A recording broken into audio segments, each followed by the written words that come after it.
요양보호사 시험을 준비하고 계시는 선생님 안녕하세요. 이상곤입니다. 먼저 좋아요 구독 부탁드립니다. 더 좋은 방송으로 보답하겠습니다. 문제마다 해설령을 잘 이해하시고 과거 시험에 나왔고 앞으로 시험에 나올 중요한 내용들을 포괄적으로 정리하였습니다. 요양보호사 시험을 준비하기 위해서는 기출문제 해설을 시청하는 것이 많은 도움이 될 수 있습니다. 제37회 38회 기출문제 해설을 꼭 시청해 주시기 바랍니다. 요양보호사 국가고시 올해 2월 19일 시행된 제38회 기출문제 핵심 분석과 해설을 시작하겠습니다. 오전 필기 35문제가 되겠습니다. 저희 강사 프로필입니다. 2008년 2월부터 요양보호사 강의 시작해서 13년째 강의를 하고 있습니다. 아래 내용은 참고해 주시기 바랍니다. 최근 시험 출제 경향입니다. 필기시험 35문항하고 실기시험 45문항하고 세부 내용은 참고하시고 필기시험은 35개 문항 중에서 21개 이상 맞으셔야 합격입니다.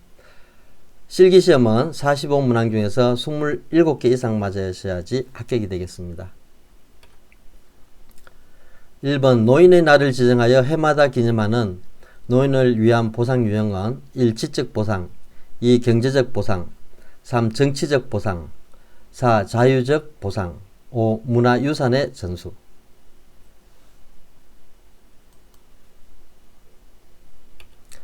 정답은 3번입니다. 노인의 보상은 경제적 보상, 제도적 보상, 정치적 보상, 지적 및 정신적 문화유산의 전수로 구분할 수 있습니다. 노인에게 교통시설, 공원, 박물관 등 각종 공공시설 이용 요금 감면은 경제적 보상에 해당되고 국민연금, 국민건강보험 등의 사회보장제도와 노인복지관 등 여가활동이나 노인복지 서비스 전달은 제도적 보상에 해당되겠습니다. 2번 노인부양 문제 개선 방안으로 옳은 것은 1. 세대 분리를 촉진한다. 2. 시설 입소를 우선시한다. 3. 자녀가 부모의 부양을 전담한다. 4. 국가 주도의 돌봄 정책을 강화한다. 5. 장기요양 등급 판정 항목을 늘린다.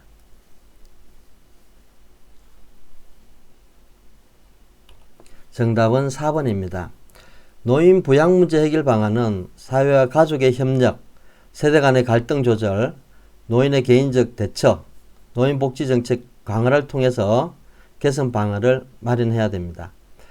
노인의 개인 대처는 재교육 프로그램을 통해 삶의 변화에 대처하고 국가와 사회는 노인복지 정책을 강화하며 적극적이고 활기찬 노후 생활을 지원해야 됩니다. 노인 부양은 공적, 사적 부양이 모두 필요하겠습니다. 시험 출제 경향이 높습니다. 3번 다음에 설명하는 사회복지제도는 목적, 노인의 안정적인 소득 기반 제공 및 생활 안정 지원. 대상, 만 65세 이상 소득 인정액 기준 70% 수준 이하의 노인. 재원, 국가와 지방자치단체에 의해 조성.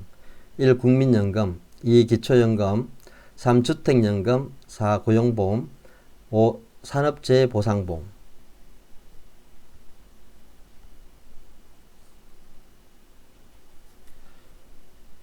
정답은 2번입니다. 사회복지 분야는 공적 부조, 사회보험, 사회서비스로 구분할 수가 있습니다. 사회보험은 국민건강보험, 국민연금보험, 고용보험, 산업재해보상보험, 노인장기요양보험으로 구분됩니다. 기초연금은 2014년 조세를 재원으로 65세 이상 노인에게 매월 20만원 지원하였고 2019년 4월 최대 30만원으로 인상되었습니다. 군인연금, 공무원연금, 사립학교 교직원연금 수혜자에게는 지급되지 않습니다. 시험 출제 경향이 매우 높습니다.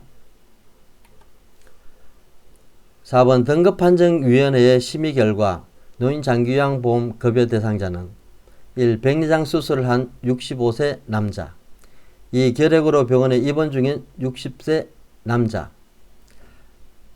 3. 혈관성 치매로 일상생활이 어려운 50세 여자 4. 발목이 골절돼 치료를 받고 있는 60세 남자 5. 폐렴약을 복용 중인 50세 여자.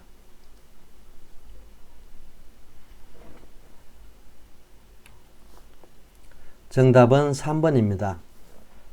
급여 대상자는 65세 미만일 경우는 치매, 뇌혈관성 질환, 파킨슨 질환으로 일상생활이 어려운 경우에는 대상자가 될 수가 있고 65세 이상인 경우는 노인성 질환이 없어도 일상생활 수행능력 저하로 인해서 신체활동이나 거동이 불편한 경우는 대상자가 될 수 있습니다. 다만 병원에 입원 중일 때는 등급을 받을 수 없습니다. 시험 출제 경향이 매우 높습니다. 5번 노인 장기요양보험급여 중 본인 부담금에 대한 설명으로 옳은 것은 1. 비급여 항목은 본인이 50% 부담한다. 2. 복지연구 비용은 본인이 80% 부담한다. 3. 재가급여 비용은 본인이 20%를 부담한다. 4. 국민기초생활수급자는 본인 부담금이 없다. 5. 의사소견서 발급 비용은 본인이 15%를 부담한다.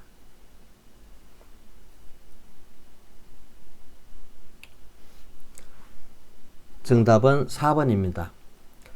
본인 일부 부담금은 급여 대상자가 시설급여 이용시는 20%, 재가급여 이용시는 15%를 본인이 부담해야 됩니다.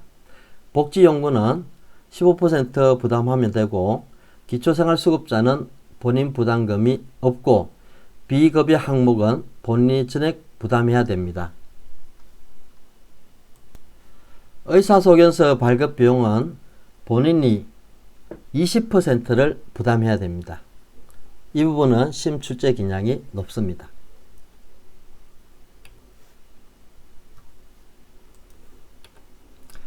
6번 대상자에게 제공할 수 있는 일상생활 지원 서비스에 해당하는 것은 1. 목욕 도움 2. 병원 동행 3. 구강관리 4. 의사소통 도움 5. 청소 및 주변 정돈.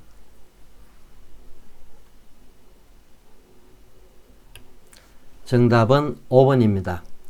일상생활 지원 서비스에는 취사, 청소 및 정돈, 세탁 등이 있습니다. 목욕도움과 구강관리는 신체활동 지원 서비스에 해당되고 말벗, 생활상담, 의사소통 도움은 정서지원 서비스에 해당되겠습니다.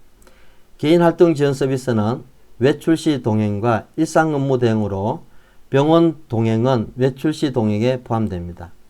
요양보호사가 할 수 없는 것은 기능회복훈련 서비스와 간호처치 서비스는 할 수 없습니다. 시험 출제 경향이 매우 높습니다. 7번 요양보호 서비스 제공 원칙에 관한 설명으로 옳은 것은 1. 대상자 변비가 있는 경우 관장을 실시한다. 2. 대상자 직계가족에게 서비스를 제공한다. 3. 서비스를 제공하기 전에 대상자의 특성을 확인한다. 4. 대상자의 상태가 변화하면 서비스를 임의로 제공한다. 5. 인지능력이 손상된 대상자에게 서비스에 대한 동의를 받는다.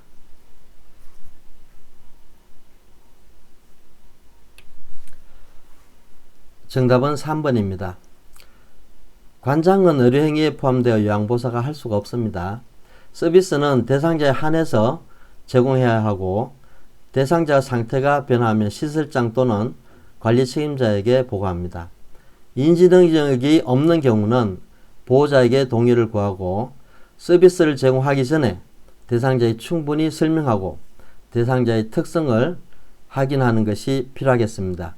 시험 출제 경향이 매우 높습니다.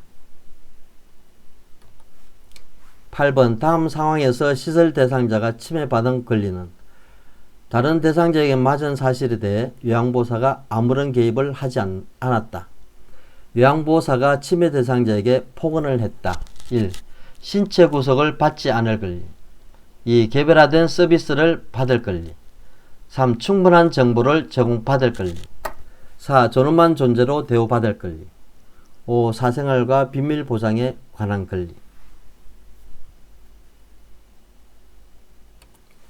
정답은 4번입니다. 존엄한 존재로 대우받을 권리는 침해 등의 사유로 인간으로서 권리와 가치가 손상되지 않도록 해야 됩니다. 시설장과 종사자는 인권교육을 이수하고 의사결정 과정에 노인 또는 가족을 참여시키고 이들의 결정을 존중해야 됩니다. 시설생활 단계에서 대상자들이 침해받는 경우가 11개 사례가 있고 시험 준비 시에 반드시 세부 내용을 알고 있어야 합니다. 시험 출제 경향이 매우 높은 부분이 되겠습니다. 9번 노인 학대 유형과 사례가 올바르게 연결된 것은 1. 방임, 생활비 제공을 중단함. 2. 유기, 이성교제를 방해함. 3. 신체적 학대, 말을 걸지 않고 무시함. 4. 정서적 학대, 유언장의 내용을 변조함. 5. 경제적 학대, 집안의 경조사에 참여하지 못하게 함.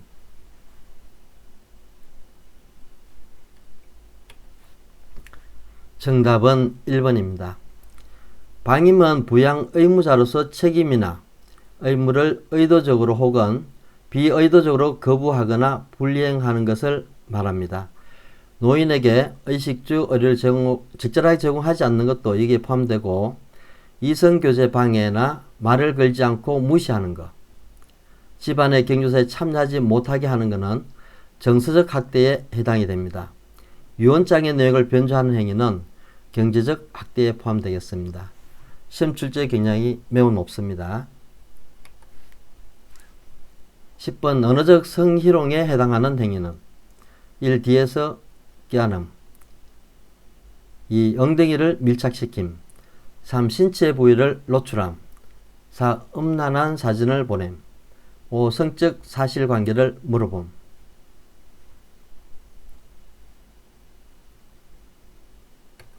정답은 5번입니다.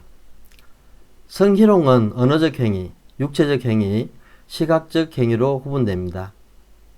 뒤에서 껴안기, 엉덩이 밀착은 육체적 행위에 해당되고 음란한 사진과 신체 부위를 노출하는 행위는 시각적 행위에 해당됩니다. 언어적 행위는 외모에 대한 성적인 비유나 성적 관계를 물어보거나 음란한 내용의 통화, 회식 자리에서 옆에 앉아 술을 따르라고 하는 경우가 해당되겠습니다. 시험 출제 경향이 매우 높은 부분이 되겠습니다. 11번 다음과 같은 성희롱 상황에서 요양보사의 대처 방법은 요양보사가 방문할 때마다 대상자가 목욕을 하겠다는 핑계로 알몸으로 기다리고 있다. 1. 감기에 걸릴 수 있다고 야단친다. 2. 대상자를 못 본 척하고 다른 일을 한다. 3. 대상자에게 서비스를 중단한다고 말한다. 4. 대상자의 가족에게 재발 방지를 약속받는다. 5. 관리 책임자에게 보고하여 적절한 조치를 취하게 한다.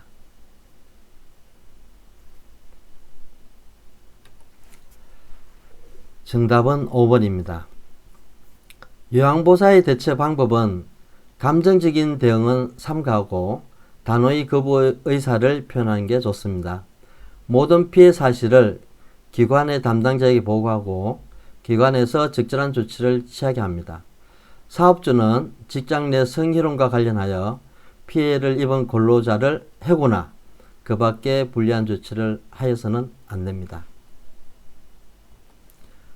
12번 다음 사례에서 요양보사가 준수한 직업윤리는 방문 요양 시 대상자 명절 음식을 만들어 달라고 부탁하였을 때 급여 내용에 없어 서비스를 제공할 수 없다고 정중히 거절함.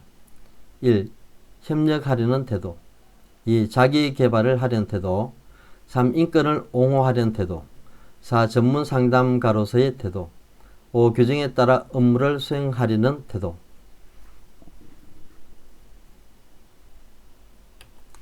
정답은 5번입니다. 요양보호사는 대상자를 하나의 인격체로 대해야 되고 겸손한 태도로 성실하고 책임감을 가지고 업무를 수행해야 됩니다. 서비스는 대상자에 한하여 제공하고 급여 내용에 없는 서비스를 요구할 경우는 대상자와 가족이 충분히 설명하고 이해를 구합니다. 또한 요양보호사는 법적, 윤리적 책임을 다하여 업무를 수행해야 됩니다. 시험 출제 경향이 매우 높은 부분이 되겠습니다. 13번 요양보호사의 직업윤리 원칙에 맞는 행동은 1.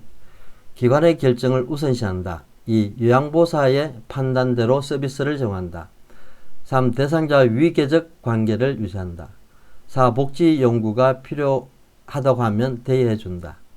5. 제공된 서비스 내용은 정확히 기록한다.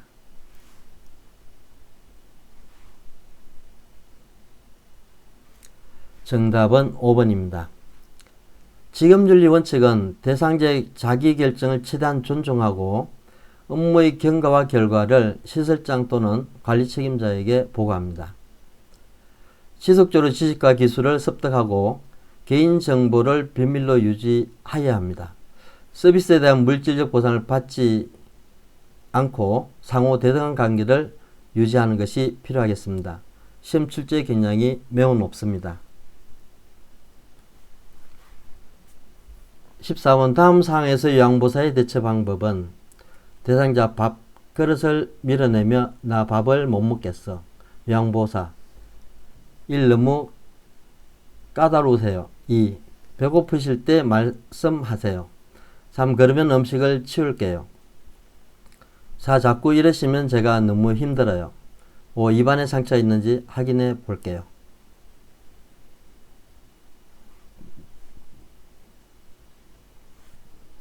정답은 5번입니다. 대상자 섭취 요양보호 시 대상자의 식사 습관이나 소화 능력을 고려해서 제공해야 됩니다. 대상자가 식사를 거부하거나 하지 못하는 경우는 원인을 확인하기 위해서 노력해야 됩니다.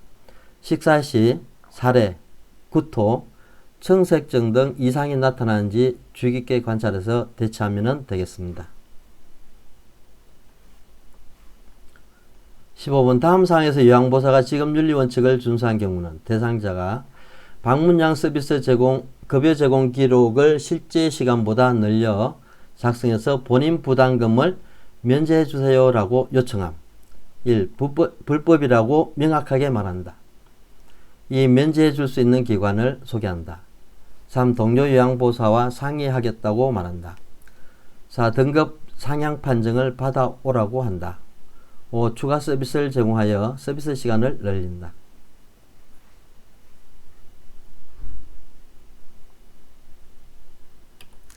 정답은 1번입니다. 요양보호사가 요양서비스 시 법적, 윤리적 책임을 다해야 됩니다. 복지연구를 알선하는 행위, 본인 부담금을 할인하거나 추가로 부담하게 하는 행위, 기록의 위조 또는 변조하는 행위, 대상자의 정보를 내외부로 발설하는 행위, 건물을 대신해 달라고 하는 행위, 장기요양 인정 신청을 유도하는 행위를 해서는 안 됩니다. 본인 부담금을 할인해 주는 경우는 2년 이하의 징역 또는 2천만 이하의 벌금에 처할 수 있습니다. 시험 출제 경향이 높습니다. 16번 요양보호사에게 근골격계 질환 발생 위험이 높은 상황은 1. 평평바닥에서 휠체어 이동을 돕는 경우 2. 물건을 몸에서 멀리 놓고 들어 올리는 경우 3. 이동용 장비를 이용하여 물건을 옮기는 경우 4. 방 근무 중 밝은 조명에서 대상자의 이동을 돕는 경우 5. 무릎을 굽혀 물건을 잡고 무릎을 펴면서 들어 올리는 경우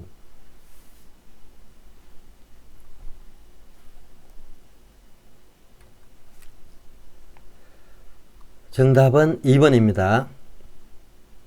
요양보호사는 근골격계 질환의 위험성이 높은 직업입니다. 반복적으로 같은 동작, 불편한 자세에서 작업, 무거운 물건의 이동, 갑자기 무리한 힘 사용, 근무시간 대상자를 자주 이동하는 행위 등으로 근골격계 질환을 예방하기 위해서는 대상자는 물건을 가까이에서 들어야 하고 올바른 신체 정렬을 유지하는 것으로 예를 들면 허리는 사용하지 말고 무릎을 사용한 것을 의미합니다.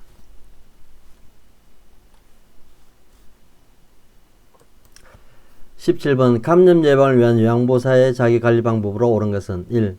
손으로 입을 가리고 기침을 한다. 2. 독감 예방접종은 6개월마다 받아야 한다. 3. 결핵진단검사는 3개월마다 받아야 한다. 4. 임신한 경우 풍진 감염 대상자와 접촉하지 않는다. 5. 노로바이러스에 감염되면 가운을 입고 업무를 계속한다.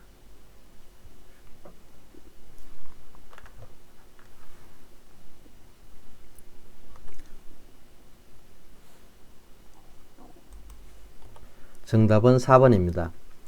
요양보사의 감염 예방을 위해서 독감 예방 접종은 1년마다 10월에서 12월 사이에 하는 게 좋겠습니다. 결핵진단검사는 결핵에 걸린 대상자와 접촉한 후에 2, 3주 이상의 기침, 발열, 체중 감소, 식은땀 등이 나타나면 받습니다.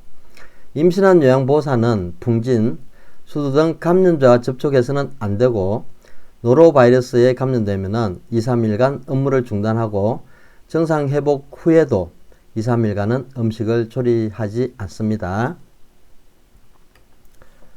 18번 노화에 따른 소화기계 변화로 옳은 것은 1. 위액 분비량 감소 2. 식후 포만감 지연 3. 지방 흡수력 증가 4. 간의 약물 대사 능력 향상 5. 항문 관략근의 긴장도 증가.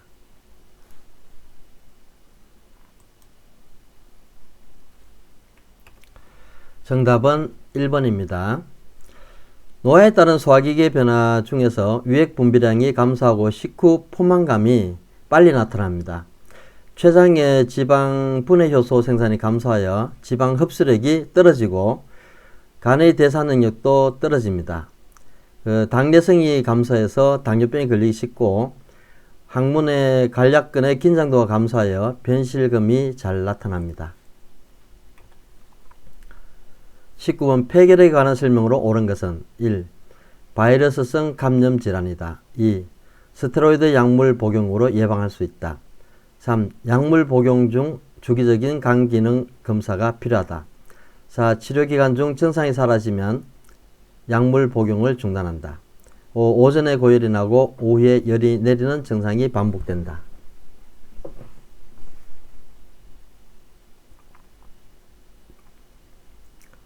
정답은 3번입니다. 폐결핵은 비말에 의한 공기 감염으로 마이코박테리움 투버클로시스 결핵균의 호흡기 감염입니다. 세균 감염입니다. 스테로이드 투여시는 면역 기능이 저하돼서 감염병에 노출되기 쉽습니다. 결핵약은 6개월에서 12개월 정도 복용해야 되고 결핵약은 4종류로 위장장애가 심하고 주기적으로 간 기능 검사와 객당 검사를 해야 됩니다. 결핵은 오후에 고열이 있다가 늦은 밤에 식은 땀과 함께 열이 내리는 증상이 반복되겠습니다. 20번 적혈구 부족이 원인이 되어 산소 운반 능력이 저하되는 질환은 1. 폐렴 2. 빈혈 3. 폐기종 4. 뇌경색 5. 동맥경화증. 정답은 빈혈입니다. 주로 빈혈은 적혈구나 헤모글로빈이 부족해서 신체 장기에 필요한 만큼의 산소를 공급하지 못하는 상태를 말합니다. 노인에게는 철분이 부족해서 생기는 빈혈이 가장 흔하게 나타나고 빈혈은 재생불량성 빈혈, 영양결핍에 의한 빈혈, 용혈성 빈혈로 이렇게 구분이 됩니다. 철분결핍성 빈혈은 영양장애로 발생하거나 출혈에 의해서 주로 발생하게 됩니다. 21번 고혈압 대상자를 돕는 방법으로 옳은 것은 1. 저지방 유제품을 먹게 한다. 2. 격렬한 유산소 운동을 하게 한다. 3. 알코올 섭취로 열량을 보충하게 한다. 4. 매일 한 개 비의 흡연으로 스트레스를 줄이게 한다. 5. 혈압이 조절되면 약물 복용을 중단하고 운동을 하게 한다.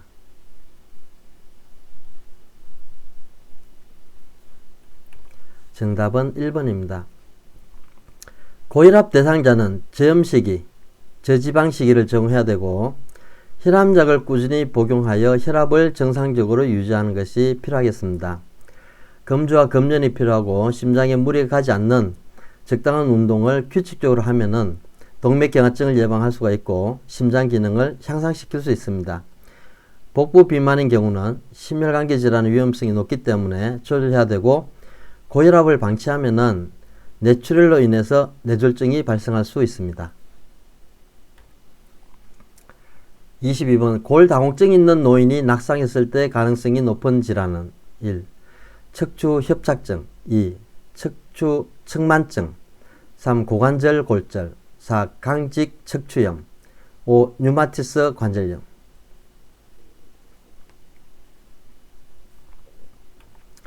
정답은 3번입니다. 골다공증이 있으면 뼈가 약해져서 사소한 충격에도 골절이 잘 발생합니다. 척추 협착증은 퇴행성 변화로 디스크가 탈출되면 척추관 또는 신경관 부위를 좁게 만들어서 발생하고, 척추 측만증은 여러가지 원인에 의해서 척추가 옆으로 굽은 상태를 말합니다. 강직 척추염은 염증성 관절염의 한 종류로 척추가 뻣뻣해지고 유연성이 없어지면서 대나무같이 만들어지는 척추라고 합니다. 류마티스 관절염은 자가면역 질환으로 추정하고 있고, 증상은 퇴행성 관절염과 유사하겠습니다. 고관절 부위는 이 부위가 되겠습니다. 여기가 쇄부 쪽이 되겠고요. 이 골절 시에 대부분 이게 이제 대퇴골 경부라 그렇게 얘기합니다. 이게 넥이라 그럽니다. 그래서 이 목 쪽인데 여기에 잘 부러집니다.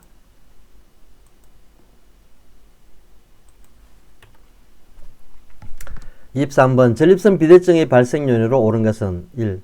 요로감염, 2. 체중 감소, 3. 소변 배설량 증가, 4. 규칙적 도뇨 시행, 5. 남성 호르몬 불균형.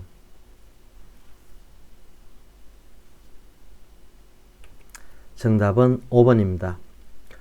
전립선 비대증은 나이가 들면서 남성 호르몬의 감소와 불균형에 의해서 발생하는 질환으로 소변 줄기가 가늘어지고 소변을 보고 나서도 시원하지 않습니다.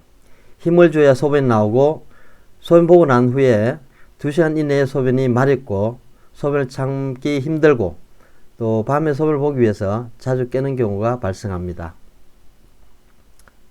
전립선 비대증은 이게 방광이 있으면서 바로 이제 이게 전립선이 있는데 크기는 호두 크기만 하고요. 이 전립선이 비대되면은 이렇게 돼가지고 소변 나오는 통로가 좁아집니다. 그래서 소변이 잘 안 나오게 됩니다. 24번 대상자의 욕창을 발생시킬 가능성이 있는 요양보사의 행동은 1. 체위를 자주 변경해준다. 2. 침상 시트에 주름을 펴준다. 3. 무릎 사이에 베개를 끼워준다. 4. 청골 부위에 도넛 베개를 대어준다. 5. 목욕 후에 피부를 완전히 말려준다.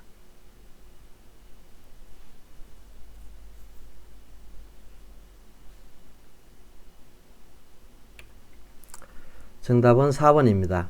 욕창이 잘 발생하는 경우는 장기간의 와상 상태, 체위 변경이 어려울 때, 체중으로 지속적인 압박을 받는 경우, 요실금이나 변실금 대상자, 또 피부가 벗겨지거나 하는 경우에 잘 발생합니다. 청골 부위에 이 엉덩이 부위가 되겠습니다. 도넛 모양의 베개를 대주면 혈액순환의 저하로 욕창이 잘 발생할 수가 있습니다. 욕창이 잘 발생하는 부위는 엉덩이 부위로 욕창을 예방하는 것이 무엇보다 중요하겠습니다. 시험 출제 경향이 매우 높습니다. 엉덩이에 이렇게 욕창이 생겼는데 욕창 단계는 1단계에서 4단계로 이렇게 나눠집니다. 그래서 4단계가 정도 되면은 피부 자체의 손상은 물론 근육층까지 손상이 발생할 수가 있겠습니다. 25번 다음에서 설명한 신경계 질환은 도파민 분비 장애로 발생함, 동작이 느려지고 근육 경직, 안정시 떨림. 2. 1번 뇌졸중, 2. 뇌막염, 3. 파킨슨병, 4. 혈관성 치매, 5. 알츠하이머병.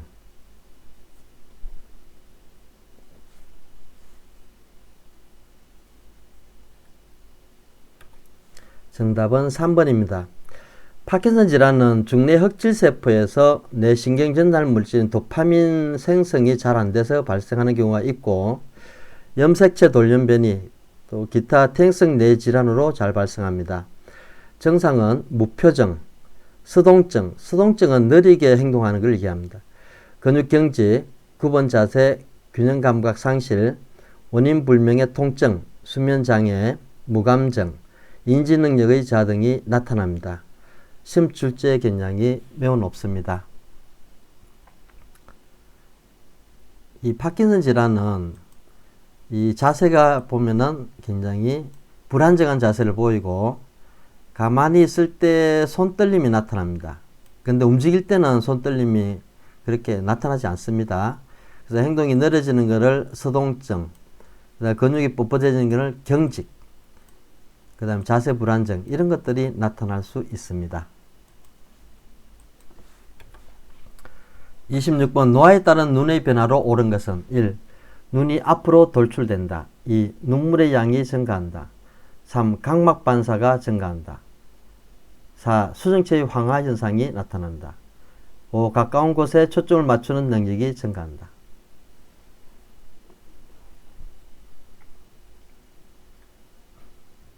정답은 4번입니다. 노화에 따른 시각의 변화는 눈물의 양이 감소해서 안구 건조증이 잘 발생합니다. 각막 반사가 저하되고 이에 따라서 손상이나 감염이 잘 걸리고 망막과 신경계 변화에 의해서 초점을 맞추는 능력이 감소해서 노안이 발생합니다. 수정체가 노란색으로 변하여 보라색, 남색, 파란색 구분이 어려워지는 황화현상이 발생할 수 있습니다. 27번 당뇨병의 대표적인 증상으로 옳은 것은 1. 소변 배설량 증가 2. 감각 민감성 증가 3. 갈증 감소 4. 음식 섭취량 감소 5. 수분 섭취량 감소. 정답은 1번입니다. 당뇨병은 제1유형과 2유형으로 구분되는데 1형은 주로 소아당뇨라고 그렇게 얘기하고 2형은 성인당뇨라고 할 수 있습니다. 소아당뇨는 유전에 의해서 발생할 가능성이 높고 2형은 과식, 비만, 운동부족, 스트레스 등에서 잘 발생하는 경향이 있습니다. 대표적인 증상으로는 다뇨, 다식, 다갈, 다음, 체중 감소, 발기부전, 감각장애, 고혈당과 저혈당이 주로 발생합니다. 정상적인 당뇨 수치는 식전에는 100mg/dL 이하가 되겠고요. 식후는 2시간 이내에 140mg/dL 이하가 되겠습니다. 식후 200mg/dL 이상이면 당뇨라고 할 수 있습니다. 여기서 다뇨라는 것은 소변을 많이 보는 거, 다식은 음식을 많이 먹는 것을 얘기하고요.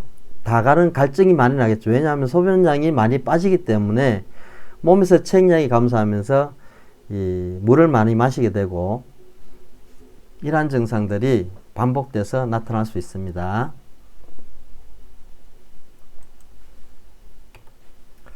28번 우울증 발생 가능성이 높은 대상자의 상황은 1. 가족과 함께 살고 있다. 2. 경로당 프로그램에 참여한다. 3. 낮에 햇빛을 쐬며 운동을 한다. 4. 최근 갑상샘 기능 저하증을 진단받았다. 5. 식욕과 체중이 변화 없이 유지되고 있다.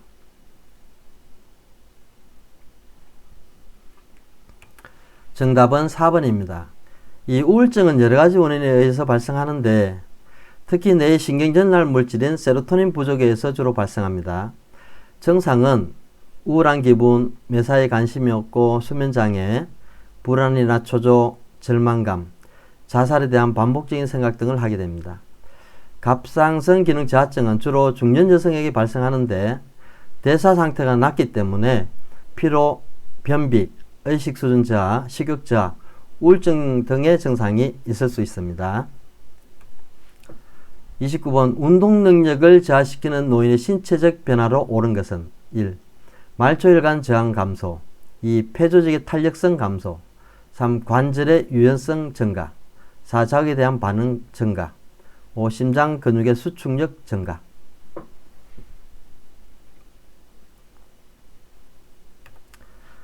정답은 2번입니다. 노인의 운동 문제는 폐 조직의 탄력성 감소로 폐활량이 감소해서 숨이 차고 관절이 뻣뻣해지면서 균형 감각이 떨어집니다. 시력이 감소해서 낙상의 발생률이 높고 심장 근육의 수축하는 힘이 감소해서 쉽게 피곤함을 느낍니다. 노화로 인해서 말초혈관 저항이 증가되고 심장으로 돌아오는 혈액량이 감소하여 심박출량이 떨어지면서 어지럼증이 발생할 수 있습니다. 또한 노인은 운동 자체를 시간 낭비라고 생각하는 경향이 있습니다. 30번 약물 복용 방법으로 옳은 것은 1. 서방제를 분쇄하여 복용한다. 2. 인슐린을 구강으로 복용한다. 3. 장용 코팅제는 분할하여 복용할 수 있다. 4. 분할설이 있는 약은 쪼개어 복용할 수 있다. 5. 항고혈압제는 자몽 주스와 함께 복용하는 것이 좋다.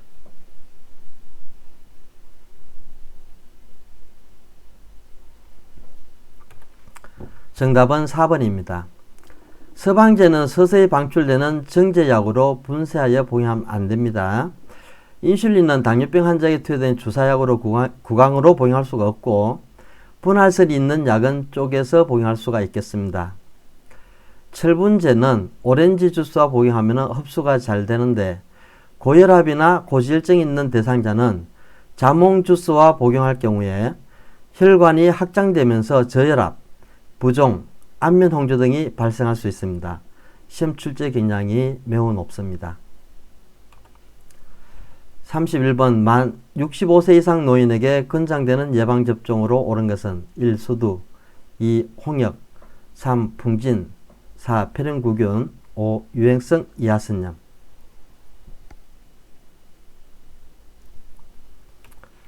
정답은 4번입니다. 노인의 예방접종에서 파상풍과 디프테리아는 10년마다 접종해야 되고 인플루엔자는 매년 1회 접종하면 되겠습니다.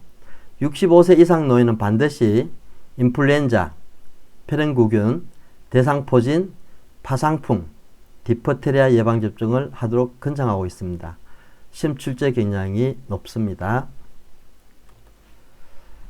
32번 요양보호사가 관찰한 내용을 올바르게 기록한 것은 1. 실검을 여러 번 함 2. 오후에 건망증이 더 심해짐 3. 오랜만에 기분이 좋아 보임 4. 오후 간식인 바나나 섭취를 거부함 5. 이른 아침에 운동을 간단히 함.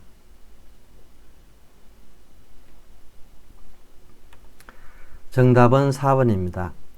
요양보호 기록의 원칙으로 사실을 있는 그대로 기록하고 서비스 과정과 결과를 정확하게 기록하는 것이 좋습니다. 또한 서비스 내용을 간단 명료하게 기록해야 되고 애매한 표현은 피하고 구체적으로 기록하는 것이 필요하겠습니다. 예를 들면은 대상자의 욕창이 생긴 경우 오른쪽 엉덩이에 2 내지 3cm 정도 크기의 물집이 생겼다. 이렇게 기록하는 것이 좋겠습니다.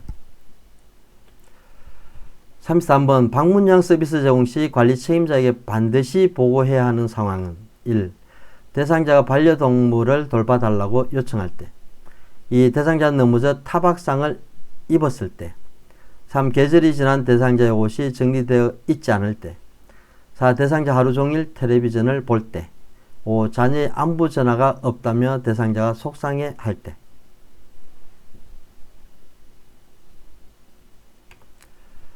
정답은 2번입니다. 관리 책임자에게 보고할 내용으로 대상자의 상태가 변화가 있을 때, 서비스 추가나 변경 시, 새로운 정보를 파악했을 때, 업무를 실수했을 때, 사고가 발생했을 때는 보고해야 되겠습니다. 34번 사전연명 의료의향서에 관한 설명을 옳은 것은 1. 본인 의사에 상관없이 대리 작성이 가능하다. 2. 사전연명 의료의향서 등록기관에 등록해야만 효력이 있다. 3. 연명의료 중단은 의사의 도움에 의한 적극적 안락사와 같다. 4. 혈액이 발생하여 연명의료가 중단되어도 심폐소생술은 실시된다. 5. 혈액이 발생하여 연명의료 중단되면 물과 영양분을 공급하지 않는다. 정답은 2번입니다. 사전연명의료의향서 작성은 성인 본인이 해야 됩니다. 등록기관에 등록해야만 혈액이 발생할 수 있는데 언제든지 내용을 변경하거나 처리할 수는 있습니다. 심폐소생술, 혈액투석, 항암제 투여, 인공호흡기 착용을 중단한다는 의미로 진통제 투여, 영양분 공급, 물 공급, 산소 공급은 제공이 되겠습니다. 심출제 경향이 높습니다. 35번 임종을 앞둔 대상자에게 죽음이 임박하였음을 예측할 수 있는 상태는 1. 동공이 축소된다. 2. 호흡이 규칙적이다. 3. 피부가 붉고 따뜻하다. 4. 근육 긴장도가 증가한다. 5. 대소변 실금이 나타난다.